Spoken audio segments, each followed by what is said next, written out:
drives it into right center field. Hit a ton. This baby is way back. Out of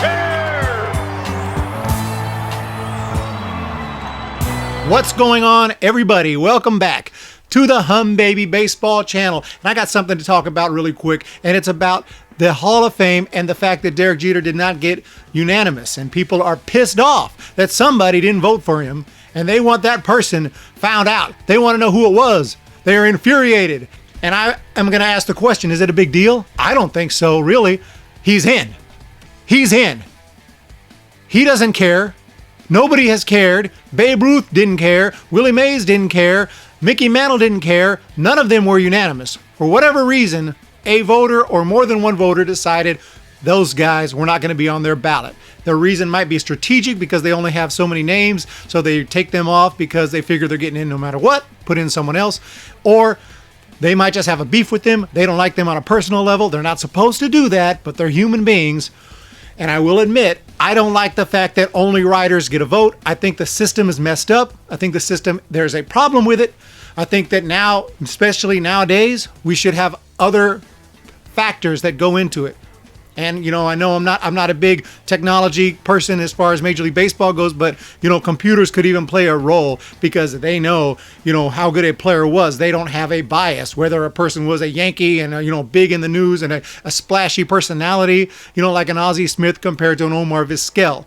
Or you got a guy like Fred McGriff, who I believe is an absolute Hall of Famer. First ballot Hall of Famer, actually. But unfortunately, he was a very quiet person. He wasn't a big splashy name. He didn't take steroids, which is not supposed to hurt your Hall of Fame chances. It should actually help it. But anyway, Fred McGriff can't get in the Hall of Fame. He fell off the ballot. Are you kidding me?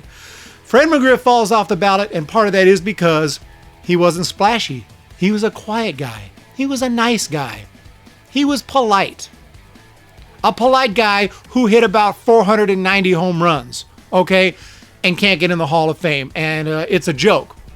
So I would agree that if you're saying you're pissed off at the process and the way it goes, and you want to find this person out because you think that that person needs to get in trouble or doesn't have a vote anymore, I mean, okay, for whatever reason that person had, they left off Derek Jeter. But guess what? Derek Jeter still got in. Derek Jeter got in easily. Derek Jeter does not care about being unanimous, I don't think. He's in the Hall of Fame. He has a plaque. This is a dream come true. Nobody cares about the percentages. The percentage is not on the plaque. The percentage is not information. Yes, you can look it up if you want to get on the internet and look up what someone's percentage was. Nobody cares. Are you a Hall of Famer?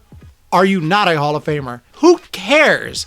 The fact that someone didn't vote for Derek Jeter. This only became a thing in recent years. Like, oh, is he unanimous? Is he unanimous? Like Ken Griffey Jr. Oh, somebody didn't vote for Ken Griffey Jr. Oh, blah, blah, blah. Mariano Rivera, finally, the first guy to be unanimous was Mariano Rivera. And people are like, this is the perfect guy to be the first unanimous. No, actually, the perfect guy to be the first unanimous would have been Babe Ruth or something way back in the day. I mean, there was a million people that should have been unanimous. Not a million, but you know what I mean. A lot of people, a lot of players should have been unanimous, and they weren't. But that's just the way it is. Voters get their vote. If you were that good, if you are an absolute, no doubt Hall of Famer, I'm talking about the best of the best, okay? You're going to get in. It might not be 100%, but you're going to get in, and that's what matters. So I don't like this witch hunt for this individual, whoever it was, but I will say I do agree that the system is jacked, that there needs to be more avenues for other people besides the writers who have a say at this, because what makes the writers so special? I don't know. Even media don't get a vote unless they're a writer. Ex-players don't get a vote. Fans don't get a vote. Coaches, managers don't get a vote.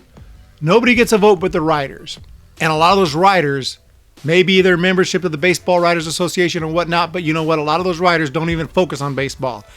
They focus on football and other sports. They don't even know the first thing about baseball at this point because they haven't been paying attention to it. And they don't do all you think that all 300 plus of them are all, take that vote seriously and do their due diligence and do their due research? Obviously not. Otherwise, guys like McGriff would have got in. Otherwise, you wouldn't see guys like Tim Raines get almost no support until finally Brian Kenny has to break it down on MLB Network how good he was using analytics. And then you're like, oh my gosh, Tim Raines, he's actually a Hall of Famer. Really? Oh my God, Tim Raines is not that much worse than Ricky Henderson, who was a first ballot. Oh, so the Ricky Henderson, the splashy personality, gets in immediately. Tim Raines, the more quiet guy who played in Montreal, has to wait till almost his last year, if not his last year, on the ballot. What a joke it is. I agree. But the unanimous thing, you're never going to get everyone to agree. What are you going to do? Find the person and hang them? Send them to prison? What do you want to do? Take away their vote? I mean, you can't take away their vote if they have a specific reason. If they say, hey, I was worried about the 10 guys I wanted to vote for not getting in or either falling off the ballot. Maybe they wanted to put on there certain guys that they thought might fall off the ballot, 4 or 5, and then there was 4 or 5 they thought might have a chance to get in, including Bonds and Clemens and Schilling, and they were like, you know what? I really have to take someone off to fit everyone I feel needs my vote. So I have to take someone off who I know is getting in. And the only person this year who was definitely 100% getting in would have been Derek Jeter. So if that was a strategic move, I don't see how you take away their vote, because to me, it makes perfect sense. And if that person comes out and says, I don't think Derek Jeter cares about being unanimous. Who cares? They're getting in. He's in. It's like you're trying to get into Harvard and they call and they say, congratulations, you've been accepted. You don't say, did every single person on the board agree to accept me? And they're like, well, actually, no, there was one person who didn't want you. No! Nobody cares. You're in. You're in. You're in. And it's all good. So I completely disagree with the whole outrage over not being unanimous. Who cares? They're in. I do agree that the system, the voting system, is jacked and it needs to change a little bit. You might even want to involve computers a little bit, because computers actually are not going to be biased and they're going to look at the clear stats. So that's how I feel about it. Anyway, let me know what you think below in the comment section. I wanted to put a little rant out about that. Congrats to Derek Jeter. And don't get me wrong, whoever didn't vote for him, I don't agree with that. I think you could have found a way to strategically put everyone you wanted to, and you could have left off someone who probably you knew was going to stay on the ballot but wasn't going to get elected. There could have been a way to get Jeter on there. You really need to have Jeter on there. But having said that, what can you do? He's in. He's in easily. 99% of the vote, not a big deal. He's in. He's got a plaque. He's a Hall of Famer, and it's awesome. And congrats to him and to Larry Walker. Absolutely amazing. Thanks again, everybody. Have a fantastic day. Let me know what you think below. Hit the subscribe button. Check out the links in the description. I'm talking baseball all the time right here on the Humm Baby Baseball channel. And y'all have a great day. Check out HummBaby.com. Check out the Twitter account. And I'll talk to y'all later. See ya! When the Giants come to town, it's bye-bye, baby. Every time the chips are down, it's bye-bye, baby.